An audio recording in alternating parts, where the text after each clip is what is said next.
Алматы қазы бірлік үйі дейді. Жиналысқа келдік. Желтоқсандардың.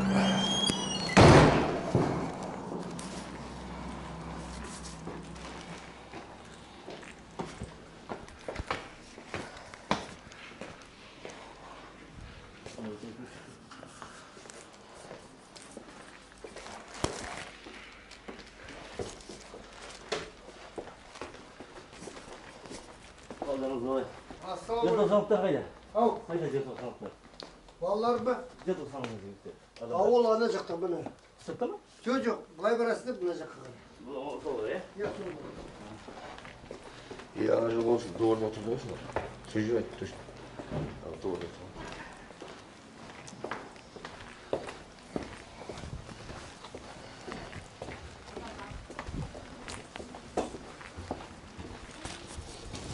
Общество фондов. Алдарыңыз қалай? Өз жақтарыңыз қалай? Сәлеметсіз бе? Маскалар Ассалаумағалейкум. Қалай жағдай? Әйбәт, өзіңіз қалай? Жақсы. Қалай? Қалайсыңдар? Қалай жағдай? Қарағанда, Иә. желтоқсан. Осында ғой желтоқсан. Ақсует. Қалайсыздар? Қалай жағдай? Епте бірге болдық. Баяғыда бірге жүрмедік ау ақиқаттың басында. Иә.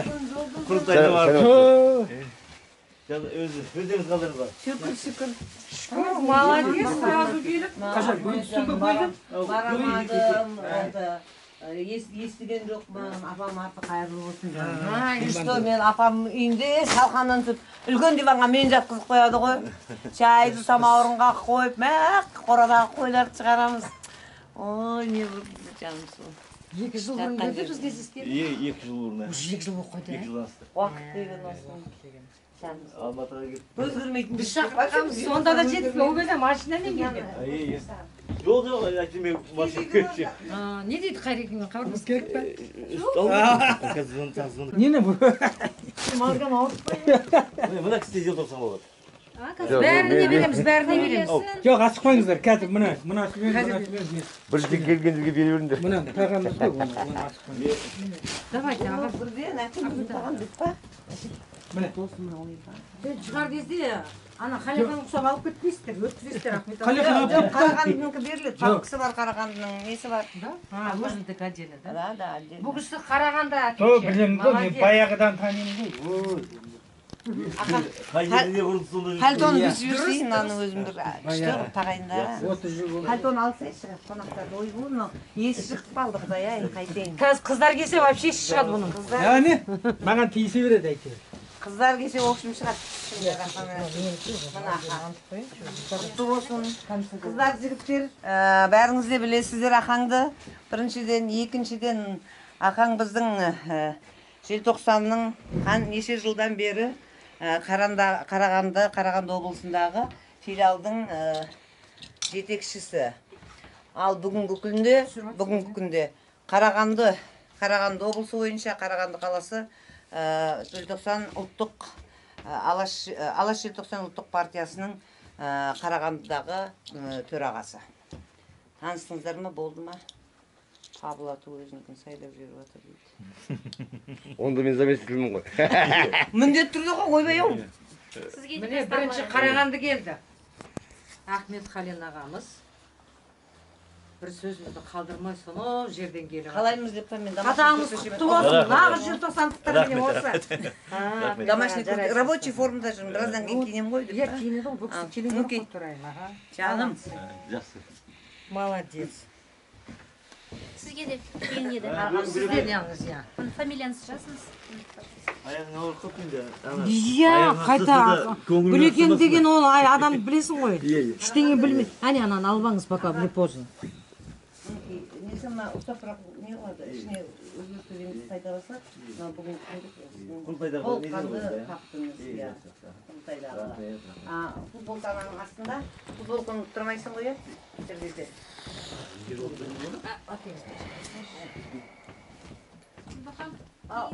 Қайреке. Hayretli gelip geliyor. Gülbahram giysin yani. Gülbahram Bizim kiyimimiz спортивный eкен деймін. Спортивный olur. Жоқ, оған қарамайды. Ойбай, бізде де сұрап киініңдер деді ғой. Сен кигізіп тұрсың ба? Bu Ерқыдыр Рапқан деген блогер. Қалыңыз қалай, денсаулығыңыз қалай? Ал, қатарымызға келіп, осылай қылып қолдап жүрсіз неше жылдан бері. Елім, жаным, желтоқсан, елім, қазағым деп, сондықтан сіңізге сәт, қашанда бірге болғанымызға қуаныштымыз. Құдай Алла тағала осы бірлігімізді айырмасын, осынан биіктерге, жеңістерге жете берейік. Құдай Алла тағала бірлікпен ғана жеңе аламыз. Рахмет, бұйырсын. Жарасады екен өзіне. Әрине. Рахмет.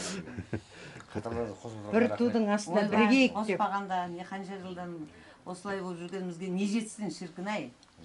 Құдай осының бірлігімізден айырмасын. Алаш, желтоқсан барша қазақтікі, сондықтан Алаш дегесін. Түсір. Жоқ, біз видеоған түсіріп отырмыз. Жоқ, енді мейлі видео осы Бұрын. әдем болдық па деп па? Біздің желтоқсан. Тұғылсын, жаса Қарағанды. Жаса желтоқсан.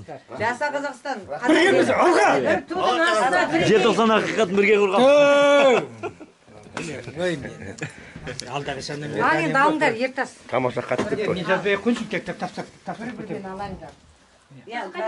Жоқ, Тапсырам ғой, тапсырам. Желтоқсан. түгел әдемілеп өзішқыларыңызды тағып, нелеріңе Сіздің фамилияңыз қалай еді? Рахпанов. Деп жазсам, Ұлтарбай деп жаз. Жаздым, мен номерін жаздым. Ұлтарбай деп жазып қойдым. тағы не? Максимович деп жазып. Максимович деп. Иә, оларды алып бердім. Неге қол қойдырып? Жаман аласың.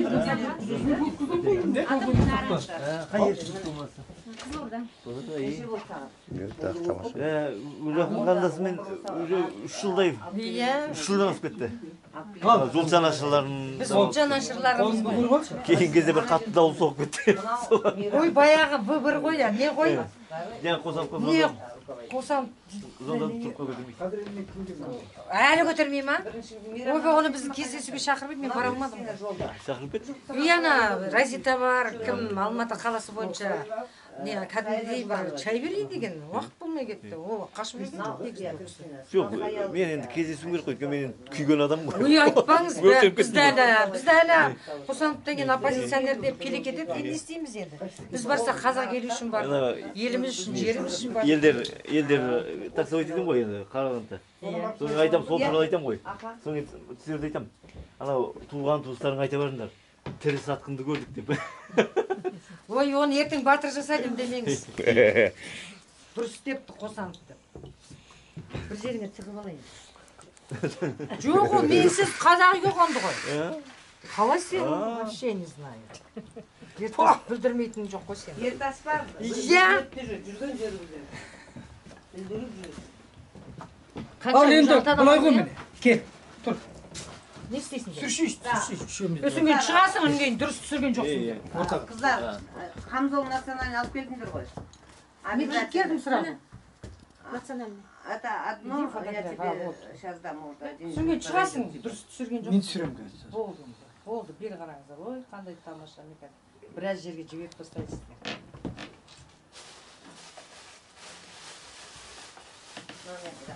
Келемен. Ал енді берге бер.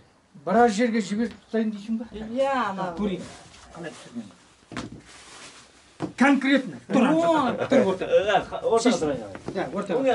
Бөлекен кейші. Тұрыңдар. Десең, қазір түсірген уақыт болмай қалады. Я пока рабочий форме. Я қалай, нелері бар? Құдалыққа жинаған нелерін түгел алып бердім ғой. Кеше енді айтам, кейбіреуін кеше байқамай жол алып. 60-та биыл толды, 25 майда. Гүлнәзі кейін Баласыңдар ғой. Пенсияға шығып жүрсің. Қыздар, мұны бел қараңдар. Киіну не деген алды әлі. Соны айтам ғой. Сигарет кетсін. Бел алсаңыздар болады әрине. Иә. Сосын киіну жағдайын сосын не қыламыз. Кигізіп тігіпті.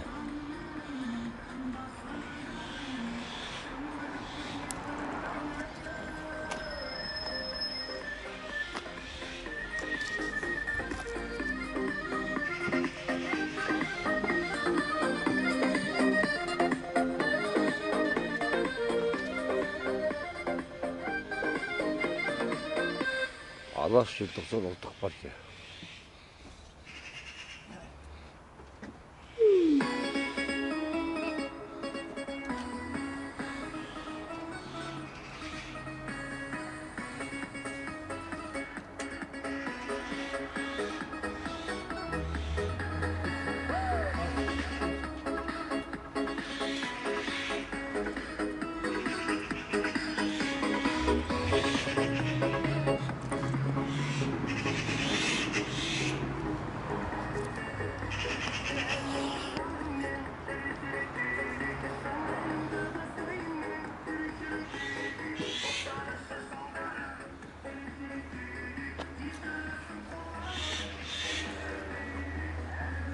Даңғазасыздар ма?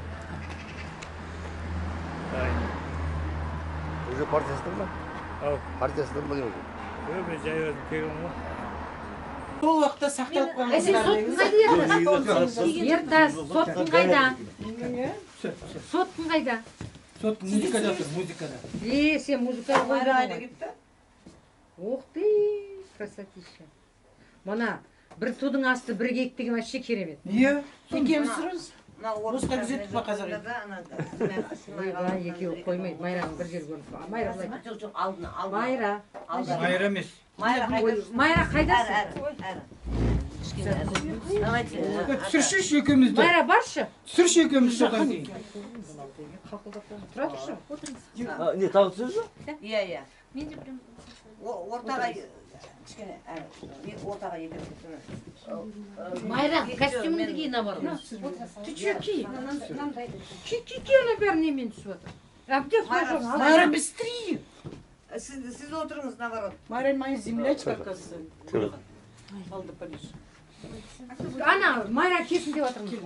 На, Майра. О, Гүлеке, давай. Майра, распишись потом. Менің жұмысым осы. Тұра қалыңдар, сіз уақыт Майра, босшы. үшеуіңіз отырасыз. Ана жерге отырсаңыз вообще күшті болады. Ана жерге Майра. Мына дұрыс болды, андағыңыз жоқ. Майра, кел, мен қағарай. Ой, Майра. Бұлазы жылжы кішкене жаққа. Майра, тез қамзолым. Быстро. Ертең Майраны жер тұрып. Ар жақтар. Тұр сурет деген. Міне нағыз жер тосандықтар. 86 жыл елді қалай жұлдыңдар, солай жұлғандай тұрсаңдар кішкене. Живы его. Ой, міне мен киіп алайын. Бірақ шығарам нәрсені. Қолыңды. Міне. Керемет. Ай, осы үшін не будет деп платить. Керемет. Енді заменисіз. Сен отырар. Ертас өз сүрсін. Ертас. Өкінішке орай телефон болмайды. Келісе Сондай ұрычкасын кім алып кетті? Менің жерлесім ғой. Мен ұрычкамды кім алып кетті? мен әлгі сізге жіберейін. Біз бүкіл облыстарда ағылаймыз егер түсіретін болса. 35 жыл. Бұл үлкен документальды фильм ғой. Содан қарағандыда қай жерге шыққанбыз, қай жер қоршаулы болған бәрі менің политикаға басып шыққаным. Сәрсенді қалай? Кен бұның адамдарынан интервью алғымыз келеді. Ол кезде кірген адамдар. Ана Есайын Тапенов деген бар. Сол кісіні тауып алу керек. Қарағандыдағы драма театрының режиссері еді ма? Сіз сол жақтағы нелердің бәрін қысып қойсаңыз Жоқ, ол кісіні мен таба алмайсың. Сол кісі ең мықты қарсы шыққан адам бір. Сол Қарағандыда ма? Иә, драма театрының. Енді сол драма театрға барып тауып алады шығар. Сол бар тауып. Костюм ол жақсы ол костюм. Жоқ, ол кісі Астанада тұрады. Тапенов Ерсайын. Ол кісінің бәрі нелерін... Әкелдім, ана пилушка, одинаковый. Кәдімгі Ерсайын ба? Білем ғой ол деген қазір Алматыда тұрады. Вареньяның пилушкасы, вот сол. Тапенов, ә?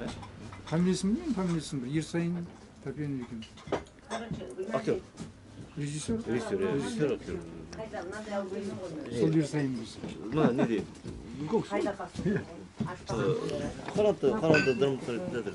Ол жаңа бүкіл Қазақстан бойынша қоятын жігіт режиссер. Қостанайда қойды, Қарағандыда қойды, неде қойды, Батақанда қойды. Ең мықты қозғалған. Қалай жағдай? Киноға қашан түсеміз? Басталған. Басталған жоқ па? Бір ана ағаш автоматтар бар. Уағалейкум ассалам. Әсем. Здравствуйте, бәріңіз ұрсасыздар. Әсем. Gel gel. Ana kızlarga tapsır. Gülnazi. Ana Asetten ana çayникti qaraшы. Гүлмира, принимай. Я отвлекаюсь. Я отвлекаюсь. Всё. Бәрімен дұрыстап амандасып кетті. Қарағандан келіп жатқан Это Асет. Аппарат ағамыз біз. Жыбырламай далаға. Әсет болады. Не қызыр? жүріңдер. Аха. Там орындық не. Асет, мен істеңдер қыздар. Кесір. Нағашым аман сен да? Я айтқан. Асап қылан болған нағашым. Аха. Сізге тұра берсіз қазір жұмыс істеватырмыз. Қыдыр әлі келді. Қалайсыздар? Қос. Ну что, Қыдыр әлі кел. Бізге бар ғой? Не керек? Не керек? Қалай? Қол қой. Неменеге? Мынаны аласың, соң кетерді өткізесің. А.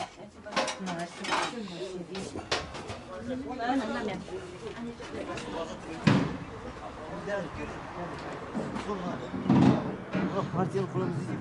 Бір ет сүйсінетіндей, бірлікті, арлықты жылжыту, жамандықты жасырып.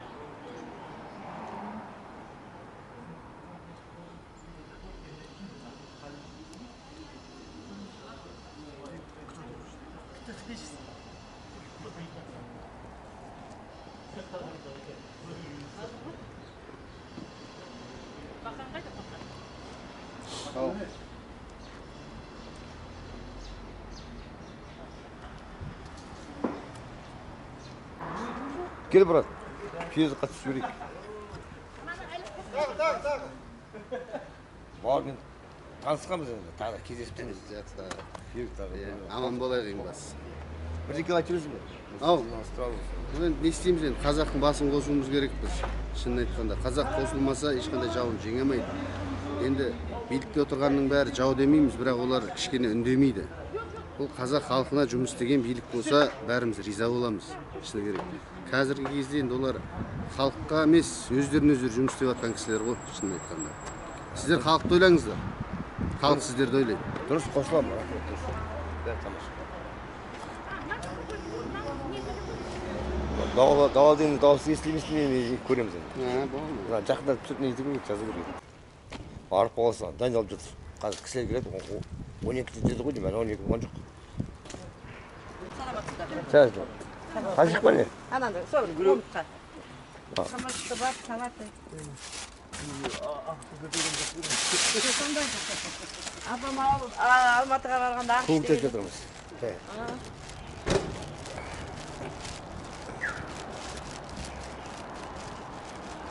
Күштейін өсіп жатыр. Қымыз қайымтады. Бұл раздробление қазақтардың басын қостырмау содан болып отыр. Қазір қараңызшы, кішкене ойлап қарасаңыз, барлығы біреу ана үйімді ашып жатыр, біреу мына үйімді ашып жатыр. Айтамды неге қосылмайды? Ол қосылмаудың амалын істеп жатыр да. Көрдіңіздер ме? Ертең қазақ қосылса ойбай болайын деп тұр ғой. Бұлар соның амалын ана жақта жер қозғалысы, ана жақтан хақ шықты, мына жақта ДПК шықты, анау. Қосылсаңдар, бір жерге қосылыңдаршы, бірігіңдерші. Біз айтпаймыз, бірікте қазақтың, мен өзімнің арманым, қазақта бір мәселе туындады ма, бәрің бірігіңдер, сол мәселені шешіңдер, қайттан өз жұмысын жасай бер.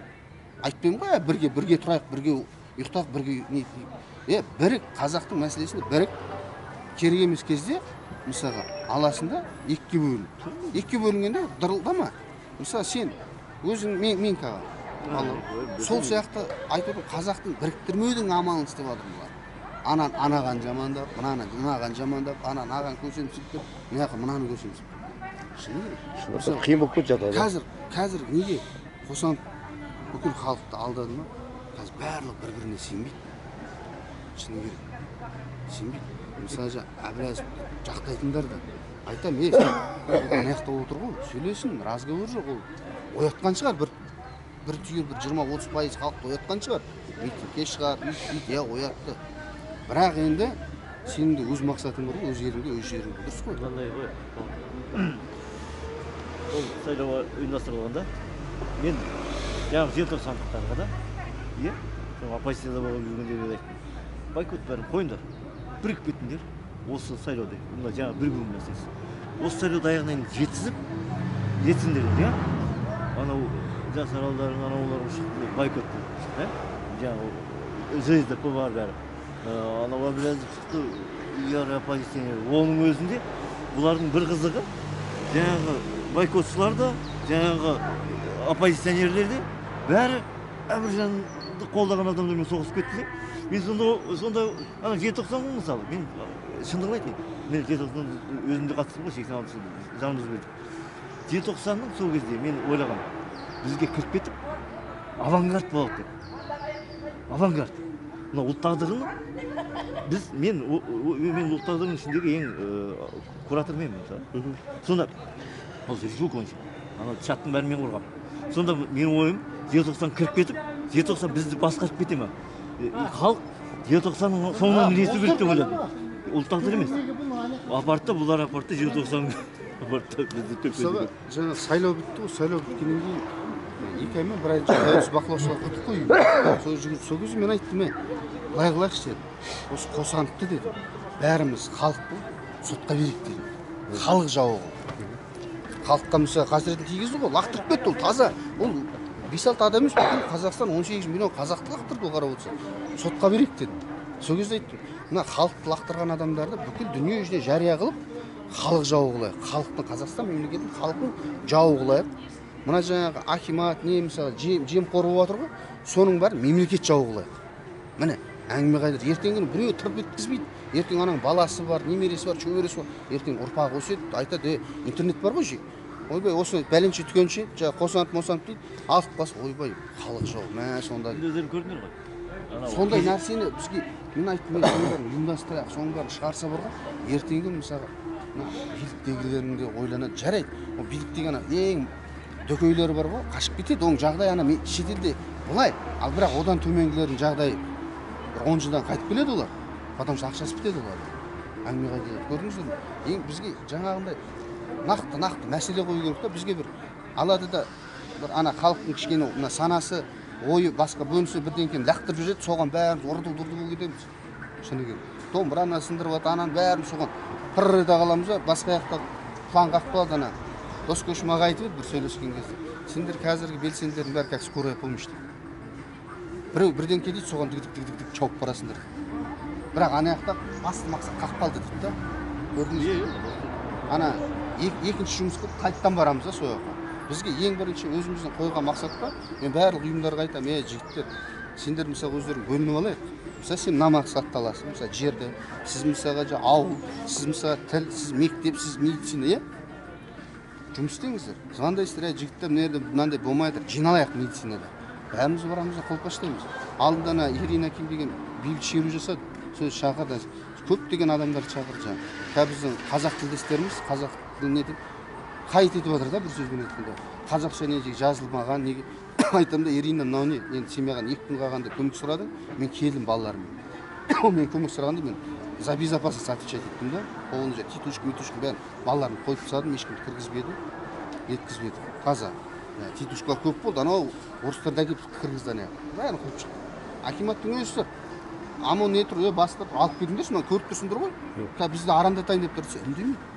Дейді, былай тұр. Соның бәрін шығардық сол кезде. Ол неге айтамын? Сол кезде жаңа енді кәріс кісі, балалардың болашағы үшін не үшін жүгіріп жатқан кісі. Бірақ үйірді бір мәселе, біздің қазақ бауырларымыз жаңа белсенді болып жүр ғой, келмеді. Шақырдық дейді, қазақша сөйлеңдерші дейді. Енді өзіміз қазақша сөйледік, 3-4 жігіт. Бірақ қалғандары мысалы үстінде жүрген қаймақтар келмеді. Неге дейсіз? Міне көрдіңіз ба? Міне, сен сондай кезде келіңдер, бірігіңдер. Сендердің ертеңгі ол кісінің көтеріп отқаны қазіргі медицина, балаларға салатын вакцина. Ертеңгі ол сенің де балаң ғой салынады. Неге соған келмейсің деймін ба? Білмеймін мен қазір. Біздің қазақтың басы әкеп жатыр ғой, анаудан жаңа өзім обращение жасап едім. Қазір Тоқаев мырза обращение жасады, мысалы милицияға. Милицияға айтты, халықпен бірге болыңдар, халықтың мұқтажын естіңдер, біліңдер. Мен өзім түсінбеймін, мысалы сіз заңгерсіз ба? Мысалға мен қазір ана баяғы жартас, сол жартас деген қазақта сөз бар. Келеді, мысалы жарайды ана пинтик дейді, анағанда бәрімізге келеді ғой, ойбай сен шақырып жатыр, біз свидетель оқапсың деп. Айтам да ең болмаса бір парақ қағаздарын дұрыстап жазып әкелсінші. Печатын, ана жаңа тергеуші кім, қай уақытта, не үшін, неге дегендей. грамотно жасап әкеліңдерші. Жоқ. По безобразию мысалы. Мен разговор жоқ, мен митингке шықпай шығамын, бірақ өзім құдалыққа басқа жаққа баратқан шығамын. Сонда менің уақытымды аналар ұстау керек та. Жазып әкел, сен осындай қылмыскерде, осындай ДТП-да сен свидетель болып қалыпсың деп таза алып кел. Жоқ, құлаққа аргументированно. Иә. Бұлар өздеріне жау жасап жатыр да, неге екенін. Ана жылы-жылы сөйлесең жыланынан шығады дейді ғой. Рас, сол нәрсені неге біздің ана мақалдарымыз жоғары жаққа үйретуіміз керек қой деймін. Атамыздың абай ұлттық келісімге. Оған президент болсын, бәрі келіп отыру керек. Содан кейін бізге не керек? Соған қол қою керек, мынаны. Бітті. Халық сен араласасың, билік сен қолдайсың, бітті. Ондай келісім болмайынша, мына қазір ең қорқыныштысы, қазір біз арамызда пайдаланып кететін, ситуацияны пайдаланып кететін абилат сияқты адамдар бар да, мысалы. Халықтың көшеге шыққанын сол пайдаланып, мысалы, Наурыз болса көшеге шығыңдар дейді, Наурызда өйтіп халыққа көшеге шығатын дейді. Соны шырқын бұзу үшін сөйлейтін адамдар ана пайдаланып кетіп отыр да. Ассалаумағалейкум. Как настоящий қазақ, кешір. Сәлеметсіздер. Мен настоящий қазақпын ғой. Жаңа айтып отырсыз ғой. Мысалға, енді мен таңғаламын. Әбіләсіпке де жарайды, Әбіләсіп қойсаш, соны тыңдап жүрген балалар жарайды, тыңдаңдар, мен тыңдама демеймін. Бірақ 20 Наурыз деп алайық, өзіңіз айтып тұрған. Айналайын, мұға, қоятыр, 22 емес 23 шайық. Халықтың тойы бұл. Халық тойласын, адамша тойласын. 16 желтоқсан, қасірет күні. Халық өзін тойлабасын. Рас қой?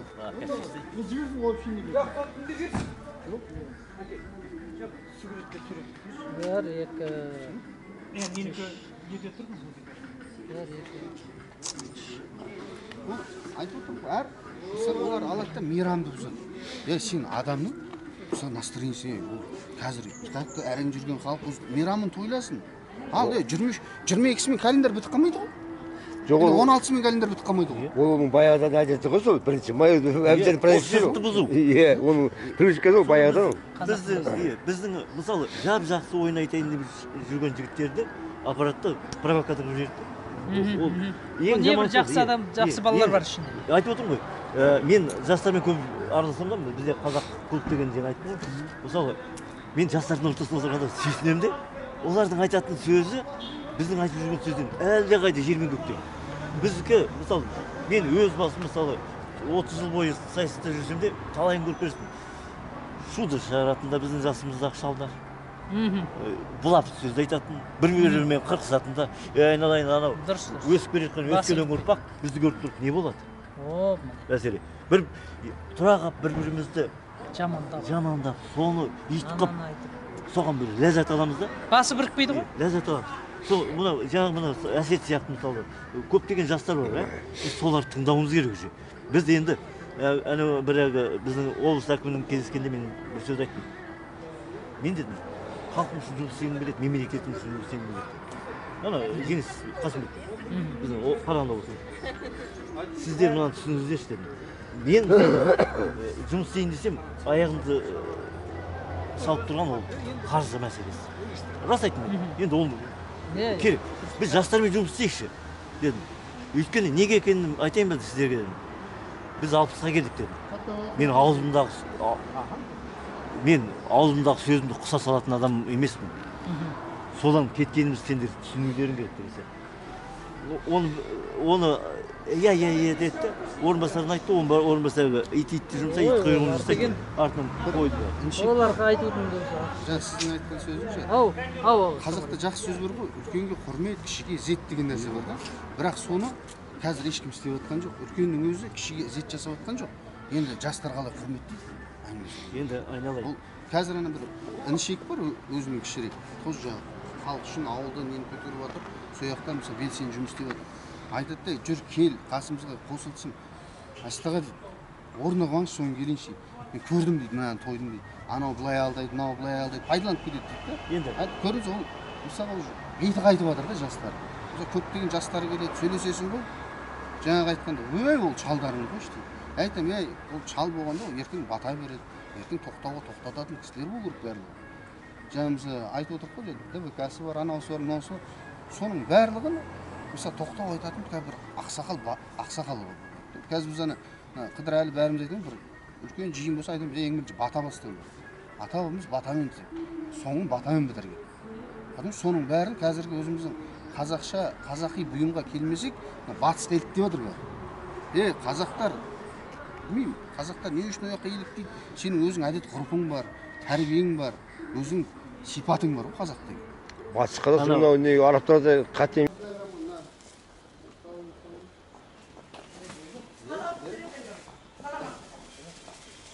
Қалау пісіретіңіз? Міне аға. Саламатсыздар. Қанша кило алдың?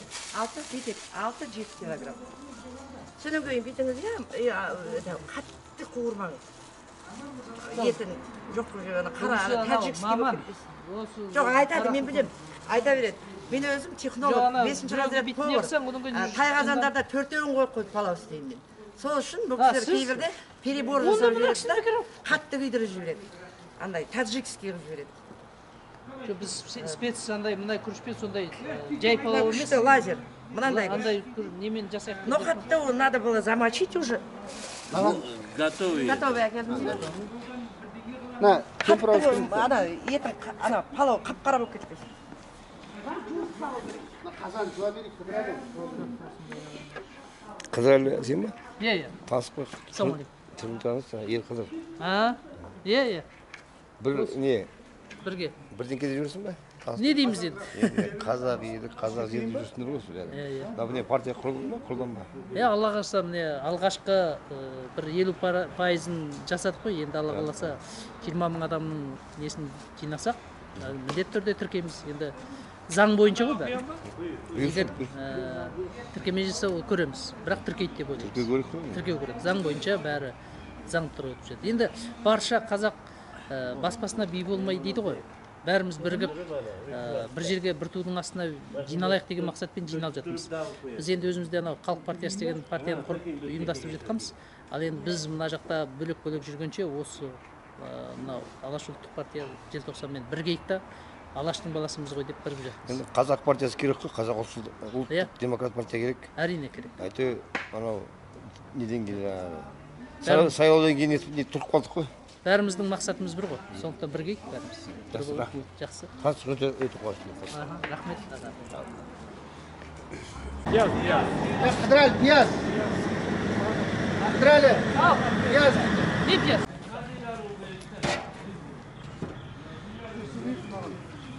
Аға, бізде үйде тамақтың бәрін әйел адам істейді, біз білмейміз нені қалай алатынын. Өзбек емес дейсің ғой. Ренжімеңіз бізге. Бізде сол. Ana yerde ayol qiladi. Bu mandaqa yerda bilish kerak-da.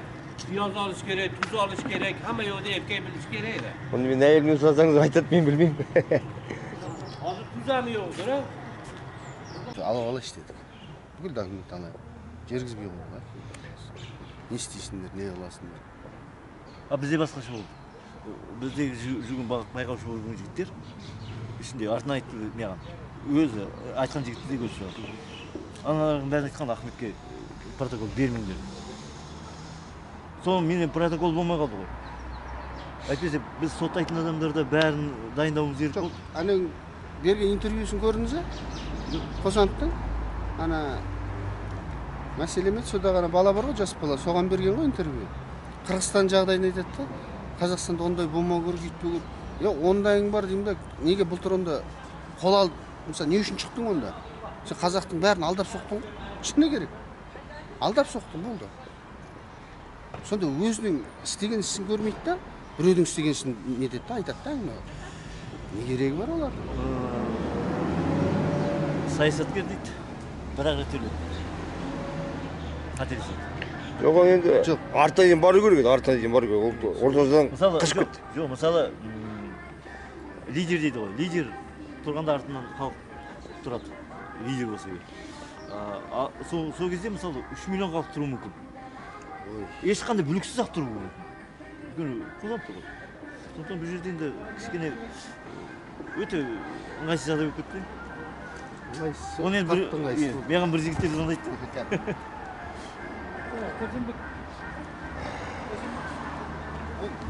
Мысалға жаңағы саясатымен мен түсінемін. Қазір енді халықтың жағдайы бөлек нәрсе. Саясатпен халықтың жағдайын араластыратын білмеймін енді қазір қандай саясат керек сонда. Халықтың жағдайы қазір өте нашар, өте төмен. Мына жарайды, мына жүріп жүрген машина ол өзінің зарплатасына жүріп жүр, несіне жүріп жүр. Бірақ халықтың төменгі жағдайы бар ғой, өте нашар. Мысалы біз өзі ауылдың жағдайын қараймыз ғой. Ауылдағылар білмеймін енді. Бүгінгі күнін ғана өмір сүріп жатыр да. Ұйықтайды, тұрады, ұйықтайды. Бұл сол өмірмен ғана өмір сүріп жатыр. Мәшіне достижение емес қой. Сол айтып Бізге қазақтың арманы мәшіне, и то мәшинесінің бәрі ескі мәшіне, жаңа машина алмайды. Шет олғасың, Америка, Европаға қарасаң, яхты, самолет, мәшіне деген оларға не? Велосипед. Шын ғой? Бұл не ғой? Байлықтың несі емес қой? Енді біз онда бай емес, біз кедей елміз. Қазір, мысалы, көбірек көкелеріміз тұр. Саясат анандай болу. Саясат демей, сен ең бірінші саясат халықтың жағдайын ойлап саясатқа кіріс. Халық бай болды. Халықтың жағдайын ойлап отыр қазір. Мысалы 30 жыл халықтың жағдайы не болды қазір? Олар ойлайды да мына қазіргі мысалға орташа буын қазір төменге түсіп кетті, төменгі буын қазір білмейміз неге түскен. Шыны керек. Бай сол бойында бай болып отыр. Болды, одан басқа нәрсе жоқ. Мысалы қазір көбісі күн Тоқаев мырза айтып отыр да. Біз нені етейік дейді, инвесторлар шақырады. Атасынан өз 5 этаж ғимаратта отқанша, соң 4 этажы инвестор отыр ғой міне. 4 этаж болды инвестор. Міне, әр мысалы депутаты бар, әкімі бар, бай екендердің бәрін алсын да, каждый ауылға, районға қойып тастасын. Сен мына ауылды көтер, сен мына районды көтер міне. Жарайды, сен заводыңды да соқ, фабрикаңды соқ, жағдайың бәрін жасап берейік, жеріңді берейік, жаңағы налогыңды алып таста, бірақ халыққа жұмыс бер, халықтың жағдайын жасап. Меценаттық деген мысалы ұлттық буржуазия деген дамымаған да. Өзі қайсысы бай ақшасы барға барып сұрағанда көшеде қаңғып жүрген бір анаға пәтер алып берейік, соған көмектесіңдер деп сұрашы. Айтып шыға береді, ой мен әні өткенде біреуге ол тапсырмамен біреуге көмектескен қажет не? Тапсырмамен мен сізге былай мен карантин басталды, сол кезде көп балалы аналарға көмектестік, бәрін көмектесіп жүрдік. Сол кезде өзіміз балалар, өзіміздің клубта балаларға айтты, жүріңдер базарға барайық, базардың дәукейлеріне барайық, кірейік, сөйлесейік. Барып сөйлессек айтады, жігіттер біз осыдан 1-2 апта бұрын біз біргемізге жіберіп тастадық ақшаны бар дейді. Білмеймін емес. Сол айтам, тапсырмамен ғана береді де. Сонда ол, мысалы мен қазіргі адамны, мысалы ана кім бір жігіт жазды ғой, жолды да өзіміз саламыз, ананды да өзіміз, халыққа үйді өзіміз алып береміз, анағанда мынау. Сонда өзіміз дейді да. Сонда ананың бәрі не үшін керек? Сонда доғардақта отырған, сондағы санаулы бір 500 адам. 500 адам. Бірақ оның бәрі болды жетеді ғой. Жарайды, біз одан олардың байлығын сұрап отқан жоқпыз. Қазіргі сен өзіңнің байлығың қалтаңда тұрған, банкте тұрған шотыңды алды, бір ауылға тақшы. Айтпаймын, ой бәріне үй таратып бер, мал бер, жай бер. Сөйерге балабақша соқ. Мектебін соқ, больницасын соқ. Сөйерге өзіңнің больницаң болсын. Бір қол жетімді, халыққа қол жетімді жаса. Сөйерге завод, фабрика, мал нететін бәрін жаса да, халыққа жұмыс берші. Одан артық не сұрап отыр халық? Бауыржан Оспанов сияқты болу керек. Иә? Бауыржан Оспанов сөйтті ғой. Одан артық халық ештеңе сұрап отыр. Өзінің туған жерін халқын қалағып салып мысалы. Бар көрдіңдер ме? Білеміз ғой. Өзі не талдықорғандікіміз ғой. Жылқышылардың несі? Ол мысалы қараңыз, мына халық біздің билікке таңғаламын.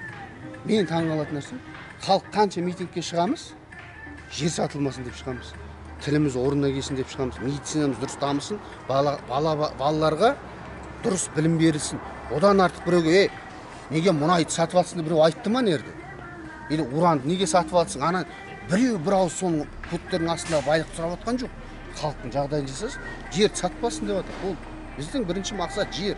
Ертең мына жер жоқ болса бар ғой, қайда кім қайда тендірейді, анада келіпті әкімшіліктен айтамын, бауырым деймін да, сен деймін да, шыны керек келдің ғой дедім да, ананы айтып жатсың, мынаны айтып жатсың, балаларыңа жақсы балабақшаға кіргізейік, сен жақсы жұмыс. Маған ол керек емес. Мен балаларым Аллаға шүкір өзім тапқан табысыммен балабақшасында сүріп жатыр, анау мектебінде жүреді. Бір халықты қарасаңдар, істей алсаң деймін да, халық үшін істеңдерші. Істей алмасаң онда не үшін келесің деймін да. Бокс десем. Наданды өтіп кетеді дейді ғой. Сол ғой шыны керек карантинде барлығы ашылды. Біздің мен Көксай тұрамын ғой, Теміртоған, Іргел, Көксай, Алтын Орданың күніне 2000 теңге, 1000 теңге табатын халық. Алтын Орданың алдында шегет піседі, байқұса тентіріп кетті халық. Жылап жүр. Алтын Орда базар ғой. Иә, базар. Көріп отыр ғой, мысалы, бәрі ойбай. Бірінші әкімге звондағаным ғой, маған звондайды да, әзірге көмектесші, ананы кетейік, мынаны сөйтші. 21 мың реттеп берші, ананы реттеп берші, жарайды. 21 мың мысалы, мен түсінбеймін, биліктегі отырған, заң шығардың ба, сол заңға жұмыс істеші. Или көтен қыста сол заңды шығармай қойшы. Шын, бір конкретно айтатын нәрсе де. 21 мың заң не істеді? Заңын алды да 1000 есе өзгертті. Ананы бір өзгертті, мынаны бір мен болны аяғынан басына шейін оқып оны жаттап алғам. Бәрін айтып бергем ана. Бердібек Сапарбаев мырза тұрған кезде соның орынбасары келген. Сол екеуміз отырып тет-а-тет сөйлескенбіз. Ана жас жігіт өзімнен бір 2 жас 3 жас Гарвардта оқып келген жігіт көзі банк болды, халық сондай тұра ма? Иә деймін да. Сен қайда оқыдың десем, мен Гарвардтан оқып келдім дейді. Ана жақта би жақтан оқып келдім. Сонда сен халықтың төмен жағын түсінбейсіңдер ме? Сендер ең бірінші заң шығарған алдыңда бар да төмен жақты қарап, сол халыққа тиімді заң шығарсаңдаршы. Тиімсіз емес. Енді жалақысы 70 мыңдар бар ғой енді. Сонымен енді нанмен су ішіп жүріп тұрады ғой. Ана машинаны, квартираны ойламайды. Ондай ойына деген бетер. Енді бұл көріп отырсаға, не үшін мен білім деймін? Ең бірінші балаға дұрыс білім беру керек деген. Ең бірінші бұрын сіздер енді оқымаған шығарсыз, мен оқыдым Қазақстан тарихы деген танышпаймын. Осы Қазақстан тарихы, әдебиет, қазақ тілін оқыдық, иә. Қазір балалар оны оқымайды. Біз соны оқығанбыз, кішкене армиямыз, историямыз, тарихымыз, ата-бабамыз не екенін біліп отырмыз. Қазіргі балалар білмейді, ата-бабасы логикамен жұмыс істегенде. Міне сондай қылып отыр да бұлар. Шынын айтқанда. Мысалы біз не үшін сіздермен біз енді желтоқсан шыны керек батырларсыздар ғой Алла. Бәрі сол енді бір сол кезде Совет өкіметіндегі өзгеріс жасалды ғой. Енді осы жерде де бір дұрыс өзгеріс болды. Біз айтпаймыз, сен аналардың бәрі жарайды, ананың бәрі 100% жүрмейді. Бүгін де ертеңде өзгермейді олар. Бірақ олардың миларын түйуіміз керек. Дұрыс қой, Зәке былай. Сен айтқан бәрі дұрыс. Бұл жерде сендердің жиналып тұрғандарыңды да бәрін де көріп жүрміз ғой. Қай жерге барып не айтып жүрген дегенде. Бұл жерде жолды жауып тұрған, шетіп кетіп тұрған адамдар ғой. Олар сендер танымайсыңдар. Біз танимыз. Анау келді бітті. Қолында мынандай да кішкентай несі бар, түсіріп жүр бәрін. Иә, оны сендер білмейсіңдер. Түсіріп жүреді де, соны ертеңіне басқа адам жіберіп, сонымен жеке сөйлеседі.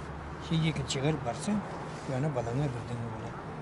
Сен екінші ғар барсаң, анаған бірдеңе болады. Оның бір баласы оқиын деп тұр, біреу институтта оқиын, біреу прокурор болайын деп тұр, біреу басқа болайын деп тұр. Міне әңгіме сонда. Міне мен 30 жыл бойы жүріп жатырмыз ғой. Оған мақтанып нетіп керек емес. Дұрыс, бәрінде қолдаймын. Біздің басымыз қосылмайды дейді, қосылады. Қырғыздан да күшті боламыз.